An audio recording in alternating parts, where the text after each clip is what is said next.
Hello. And pushing further along with our IoT project, we're now going to look at setting up an OPC UA protocol connection with Node-RED. Okay, so Node-RED is a really interesting piece of software, and we're going to look at it being used in a couple of different ways throughout this project. Now, essentially, our main goal is to try and push data, this kind of data here that we're looking at initially that we were setting up. We want to push that up into some cloud storage. We want to visualize it. And then we want to get some control aspects involved in it too. But there's a number of steps to get us to that scenario. One of the steps before was just trying to identify the node ID, that's kind of the namespace, the string identifier, and whatnot, so that we can utilize the OPC UA protocol. Now, what I did was, remember, we set this up as an OPC UA client, we connected it to the server, which was on the PLC. I want to essentially do a similar thing with Node-RED. Okay, now Node-RED's a piece of software that you download and then you run locally through your command prompt. Okay, so if I go into my command prompt, you see I can call the command Node-RED, and this will set up a particular instance of Node-RED running on my computer. Okay, and you can see this is the version that I'm using at the moment, v16.17. Now, now you will get something similar to the initial start up here, and then don't worry too much about these errors because I haven't got some of my other hardware connected for a previous project that I was working on. Um, is why these errors are coming in. Okay. Now, if you ever want to shut down Node-RED, you press Control and the letter C, and then that'll come out of Node-RED for you. Okay. But as I said, in order to run it, we need to open up Node-RED, and then we need to go into a web browser and view the local host, or open up a web page on our local host port for Node-RED, which defaults to 1880. And then once that opens up, we get the main user interface for Node-RED that we can use. And essentially, this is what it looks like. It's a graphical programming type language, and you know we're going to read some values, going to write some values, and then we're going to try and push data out to the cloud. And so you can see some of these things I've disconnected at the moment, so that's why some of the errors are popping through. But I'll ultimately be taking you through a series of these steps in order to build this up and view some events and view some data from Node-RED. Okay. Um, Now, also with using Node-RED, there is a series of libraries that we need to install. So when we go into this sidebar over here, we can go into Manage Our Palette, and we need to install a number of libraries. And one of the most important ones initially is the OPC UA communication one, because that's what we're starting with.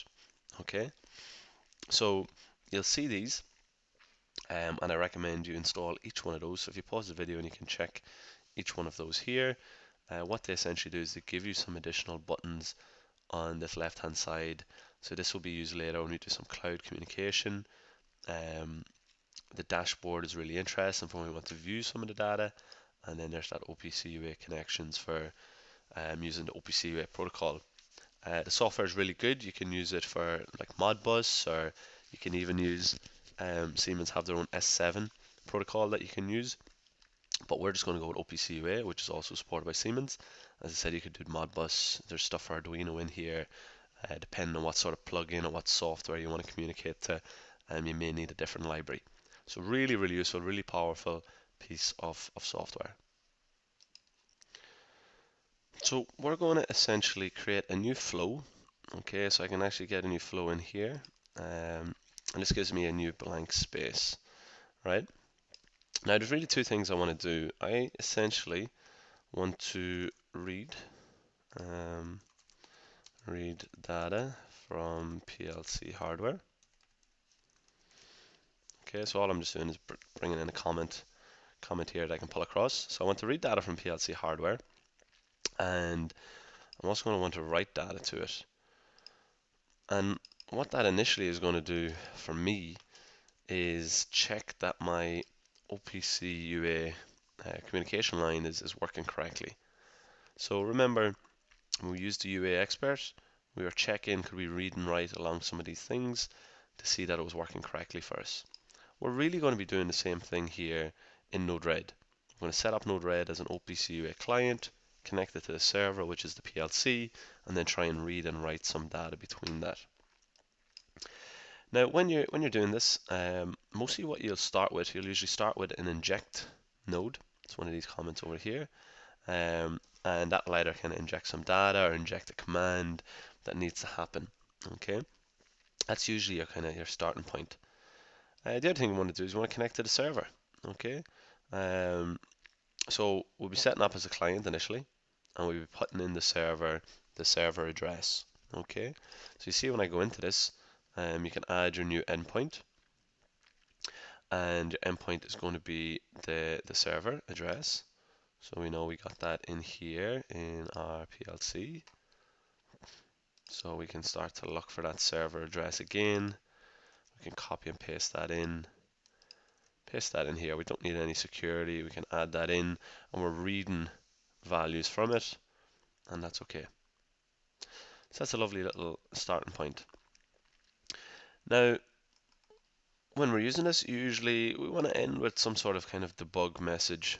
And we can put this here so we can actually see what data, if we got like successful communication, if there was an error message or things like that.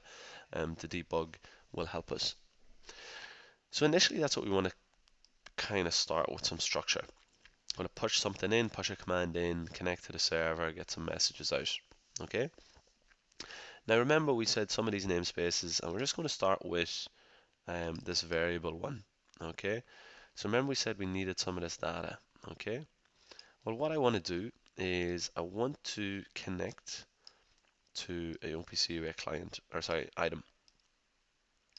And you see if I click into this, it starts giving me, what's the namespace, what's the data type, what's its value, and what's the name. So this is the sort of information that we are getting from in here.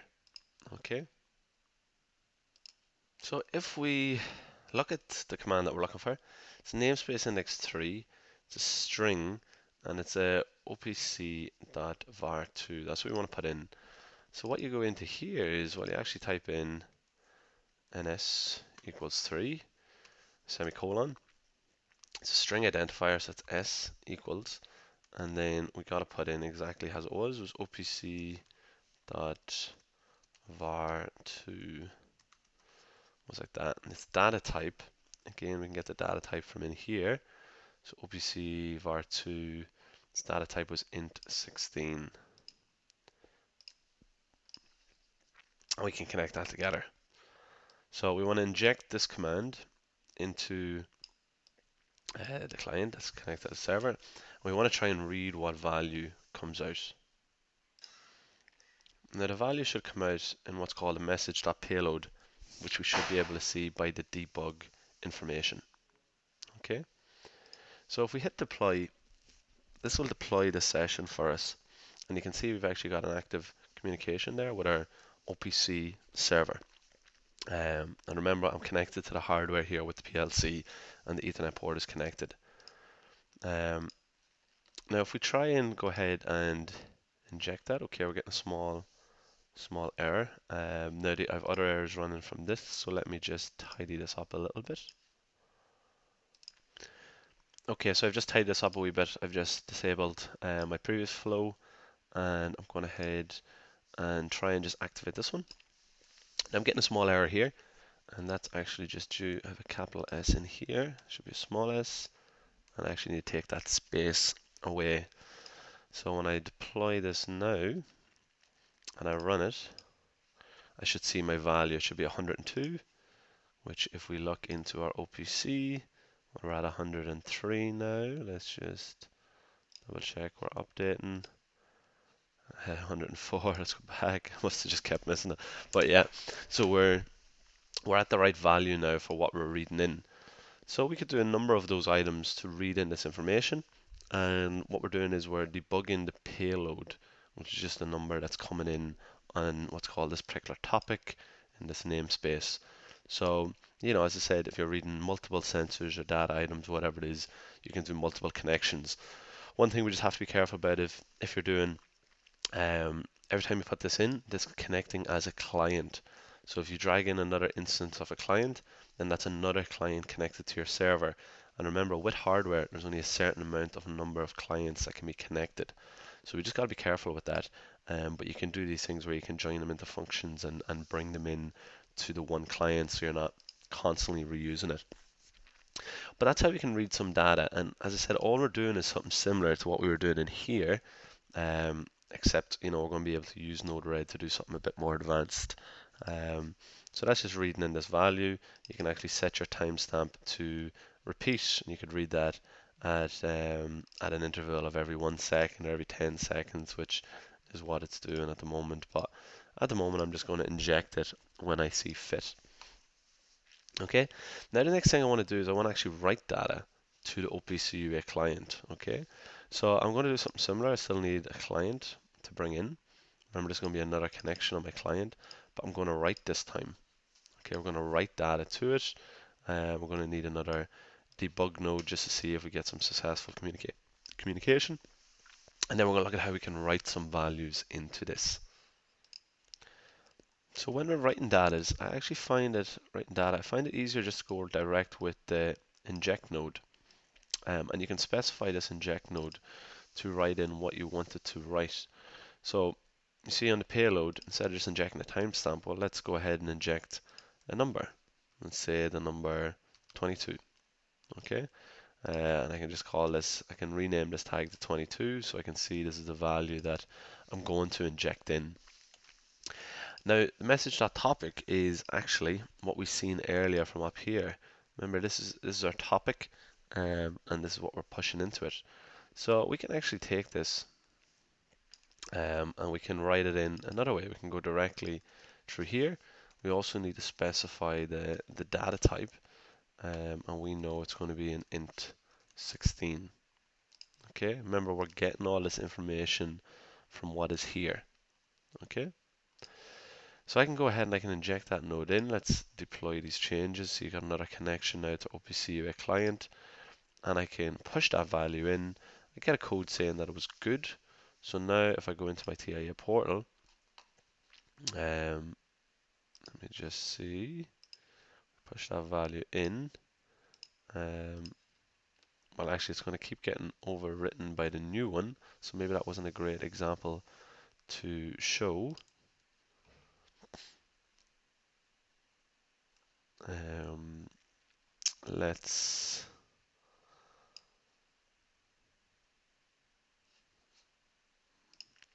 So sorry, to show you a better example, what I just did was I created another new variable that's not constantly changing. Because remember, this one's constantly changing and it's linked directly to the value that's in the counter. So every time I move a new value in, that's just going to get overwritten straight away. So I just have a separate variable that's free, just to show that the write communication is, the writing function is working. So if we go back in here, so I had to get a new namespace variable, but it's set up in the same way. I could see it over here as well when I bring it in to get the exact details that's required. And now what I'm just going to do is I'm going to push the value of 22 into it, and we should see the value 22 come in here. You can see if I change that back to a 0, and let's see if I even want to put these, try and put these side by side, inject that node in. Actually, not very good to put it side by side, but we can see that value constantly changing. So the read and write functions are working nicely for us.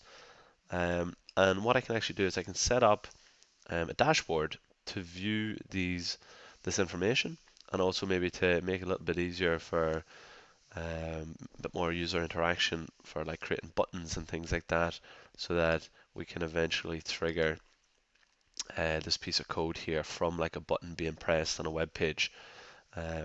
So we'll maybe look at that in another video, because this video is getting a little bit long. Okay, but just to recap, what we're seeing here is we're seeing how to set up Node-RED, how to run it, how to create some sort of flow, and really what we're doing, we set up an OPC UA client, two OPC UA clients to our server in the PLC. One was reading data and the other one was writing data. And in the next video, we'll look at how we can visualize this. But please keep in mind, all this is happening locally on your computer. Okay. So although we're using a web page, that's just to view a port on your computer. It's actually, there's no internet access here at the moment. This is just an OPC UA protocol. Okay. Then we start to push it onto a cloud account. Then we start to bring in the internet into it. But for the moment, we're just seeing how to read and write data.